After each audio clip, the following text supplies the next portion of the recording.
अंबड औद्योगिक वसाहतीतील अल्फ इंजिनिअरिंग कारखान्याविरोधातील आंदोलनाला वेगळंच वळण लागलं असून कारखान्याविरोधात होणाऱ्या सततच्या आंदोलनाला वैतागून कारखानाच नाशिकच्या बाहेर हलवण्याचा इशारा कंपनी व्यवस्थापनानं दिला असल्यानं 500 ते 700 कामगारांचा रोजगाराचा प्रश्न निर्माण होणार आहे।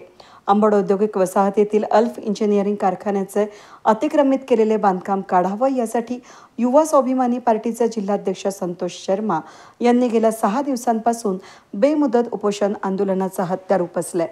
ITI सिग्नल कामगार उपायुक्त कार्यालयासमोर हे आंदोलन सुरू असून अल्फ इंजिनिअरिंग कंपनीनं 30 कोटी रुपयांचं अतिक्रमण केलं असून 1,40,40,00,000 हा महापालिकेचा कर अद्यापही थकबाकी कंपनीवर यावर कोणतीही कारवाई होत नसल्यानं गेल्या 3 वर्षांपासून याबाबत पाठपुरावा करत असून देखील अद्यापपर्यंत प्रशासनाकडून कोणतीही कारवाई होत नसल्यानं हे आंदोलन सुरू करण्यात आलं असल्याचं आंदोलनकर्ते संतोष शर्मा यांनी सांगितलंय। गेल्या 3 वर्षांपासून अल्फ इंजिनिअरिंग प्रायव्हेट लिमिटेड या कंपनीने अतिक्रमण 30 कोटीचं असून त्याच्यावरती 1,40,40,00,000 रुपयाचं कर बाकी असताना सुद्धा यांच्यावर कारवाई का होत नाही यासाठी आम्ही दुसऱ्यांदा उपोषण बसलेले आहे। आता आजचा 4था दिवस झाला आहे, 5वा दिवस आहे आजचा आमचा। प्रशासनाने काही चर्चा केली नाही का? प्रशासन चर्चा नाही, प्रशासन डायरेक्ट उडवाउडीचेच उत्तर असतं त्यांच्याकडं। आज करू उद्या करू, आता टेंडर काढलं, टेंडर भरतील, मग पोलीस परमिशन होईल।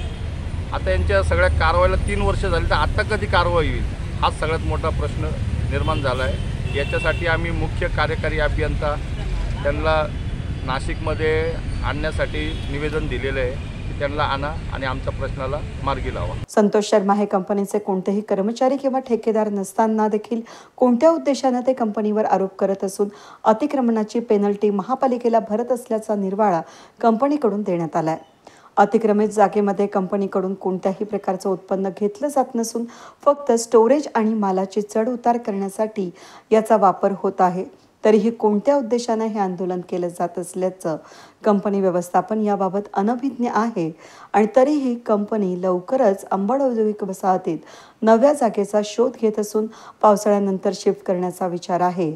जर योग्य जागा मिळाली नाही तर नाशिकमधून कंपनी हलवण्याचा इशाराच HR विभागाचे जनरल मॅनेजर रमेश नायर यांनी यावेळी दिलाय।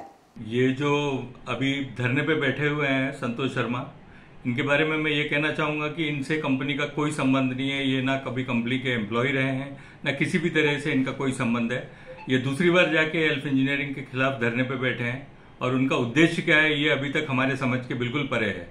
इन्होंने ये हम पे आरोप लगाया है कि हमने कुछ एरिया के ऊपर अतिक्रमण किया है। तो इस बारे में मैं ये स्पष्ट करना चाहूँगा कि जो भी जगह साइड मार्जिन है उस पर हमने शेड बनाया है, लेकिन ये सिर्फ स्टोरेज के लिए इस्तेमाल किया जाता है, ना कि किसी तरीके के प्रोडक्शन के लिए। और ये जो एरिया का नगर पालिका हमको टैक्स और पेनाल्टी देती है हर साल, वो हम प्रॉपरली हर साल भर भी रहे हैं। तो किस तरीके का क्या संबंध है संतोष शर्मा का, ये टोटली हम इस बात से अनभिज्ञ है।